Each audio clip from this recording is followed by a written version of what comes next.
ഈ പണം ഈ ആഭരണ സൗധം കിട്ടി താമരപ്പറശാല എന്നുള്ള കിട്ടിയപ്പോൾ അതിൽ നിന്നുകൂടെ കിട്ടിയ പണവും ഈ സ്വർണവും എല്ലാം കൊണ്ട് ഇവർ ഒരുപാട് കോടിക്കണക്കിന് അടിച്ചു മാറ്റി ഇതിൽ നിന്ന്, പ്രസ്ഥാനത്തിൽ നിന്ന് അടിച്ചു മാറ്റിയിട്ട് പിന്നെ ഇവരെ കയ്യിലുള്ള പണം ശോഷിച്ചിട്ടിരുന്നപ്പോൾ പിന്നെ അതിനിടക്ക് Santhigiri Siddha college, Siddha Ayurveda college, Siddha medical college, Ayurveda medical college ശാന്തിഗിരിയുടെ തന്നെ, ഇതിൽ 110 സീറ്റാണുള്ളത് രണ്ടും കൂടി. അതിൽ 55 സീറ്റ് എന്ന് പറഞ്ഞാൽ മാനേജ്മെൻറ്റ് കോട്ടയാണ്. ഒരു സീറ്റിന് 10 ലക്ഷം രൂപയാണ് കുറഞ്ഞത്. അപ്പോൾ ഒരു വർഷം 5.5 കോടി രൂപ. ഇത് ഡൊണേഷൻ മാത്രം. ഫീസ് വേറെ, ഫുഡിൻ്റെ ഫീസ് വേറെ, ഹോസ്റ്റൽ ഫീസ് വേറെ, അങ്ങനെ മറ്റുള്ള ഫീസുകളെല്ലാം വേറെ.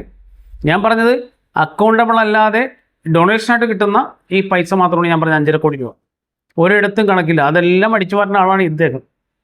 പിന്നെ അത് കൂടാതെ എന്ന് പറഞ്ഞാൽ അതിനുശേഷമുള്ള എല്ലാ ഇവരുടെ വരുമാനവും നിലക്കാറായപ്പോൾ എന്ന് പറഞ്ഞാൽ പിന്നെ കൊണ്ടുവന്നാണ് ജന്മഗൃഹ സമുച്ചയ നിർമ്മാണം. എന്നുവെച്ചാൽ ചന്ദ്രൂരുള്ള ഗുരുവിൻ്റെ യഥാർത്ഥ ജന്മഗൃഹം ഗുരു എക്കാലത്ത് സ്മരണാഞ്ജലി പോലെ സൂക്ഷിക്കണമെന്ന് പറഞ്ഞ് നമ്മളുടെ കുടുംബാംഗങ്ങളിൽ നിന്ന് എഴുതി മേടിച്ചാണ്. അത് എഴുതി മേടിച്ചതിന് ചരിത്രമുണ്ട്. കാരണം ആദ്യം ജനറൽ സെക്രട്ടറിയുടെ ശാന്തിഗിരി ആശ്രമത്തിന് ജനറൽ സെക്രട്ടറിയുടെ പേരിൽ ഞങ്ങളുടെ നിന്ന് എഴുതി മേടിച്ചു. ഗുരു ആവശ്യപ്പെട്ടപ്പോൾ നമ്മൾ എഴുതി കൊടുത്തു. പക്ഷേ ഗുരു അതെന്ത് ചെയ്ത് എൻ്റെ കുടുംബാംഗങ്ങൾ തന്നെ എനിക്ക് എഴുതി തന്നെ എന്ന് പറഞ്ഞ് തിരിച്ചെൻ്റെ വല്യച്ഛൻ്റെ പേരിലേക്ക് എഴുതി. ഒരു കുടുംബാംഗത്തെ എല്ലാവരും പേര് തിരിച്ചെഴുതാൻ പറ്റാത്തതുകൊണ്ട് ഒരു കുടുംബാംഗത്തിൻ്റെ പേരിൽ എഴുതി. അന്ന് കാർന്നവർ സ്ഥാനത്ത് നിന്നിരുന്ന എൻ്റെ വല്യച്ഛനാണ്, ചിറ്റാജൻ ചിറ്റേക്കടന്ന് പറയും. അദ്ദേഹത്തിൻ്റെ പേര് എഴുതിയിട്ട് അദ്ദേഹത്തിൻ്റെ പേരിൽ നിന്ന് അടുത്ത വർഷം എന്ന് വെച്ചാൽ 95 എഴുതി മേടിക്കുന്നു, 96 തിരിച്ചെഴുതി കൊടുക്കുന്നു, 97 ഗുരുവിൻ്റെ പേരിൽ എഴുതി മേടിക്കുന്നു. എന്നിട്ട് ഗുരു തന്നെ അതിനെ മെയിൻ്റനൻസ് ചെയ്യിച്ച് എറണാകുളത്തുള്ള വേണുഗോപാൽ സാർ എന്ന് പറഞ്ഞാൽ അവിടുത്തെ ആശ്രമം പ്രസിഡൻറ്റ്, അന്ന് ഒരു കൺസ്ട്രക്ഷൻ കമ്പനിയൊക്കെ ഉണ്ടായിരുന്നു, അദ്ദേഹത്തിനെ കൊണ്ട് അദ്ദേഹത്തിൻ്റെ പണിയാരെ കൊണ്ടും നമ്മളൊക്കെ സഹായത്തോടുകൂടി എന്നുവെച്ചാൽ നമ്മളവിടെ കർമ്മം ചെയ്യാനുണ്ടായിരുന്നു.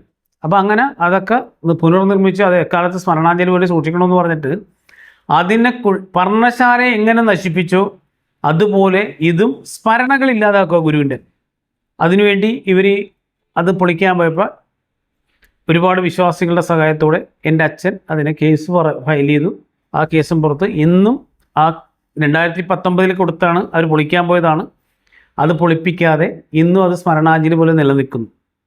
കേസ് ഇന്നും നടന്നുകൊണ്ടിരിക്കുകയാണ്. അപ്പോൾ അവിടെയും പണം സമാഹരിക്കണം.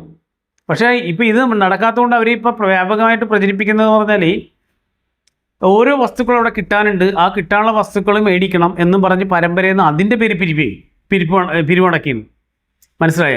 കാരണം ജന്മഗൃഹ സമുച്ചയം പണിയാൻ പറ്റാത്തതുകൊണ്ട് വസ്തുക്കൾ കിട്ടാത്തതുകൊണ്ടാണ് അത് പണിയാത്തത്, അല്ലാതെ കേസുള്ളതുകൊണ്ടല്ല, വസ്തുക്കൾ കിട്ടാത്തതുകൊണ്ടാണ്. അതുകൊണ്ട് ഒരുപാട് ആൾക്കാരെ പറമ്പുകൾ അവർ പോലും അറിയാതെ കാണിച്ചു കൊടുത്തിട്ട് പറയണം ആ പറമ്പ് മേടിക്കാൻ ലക്ഷങ്ങൾ വേണം, ഈ പറമ്പ് മേടിക്കാൻ ലക്ഷങ്ങൾ വേണം,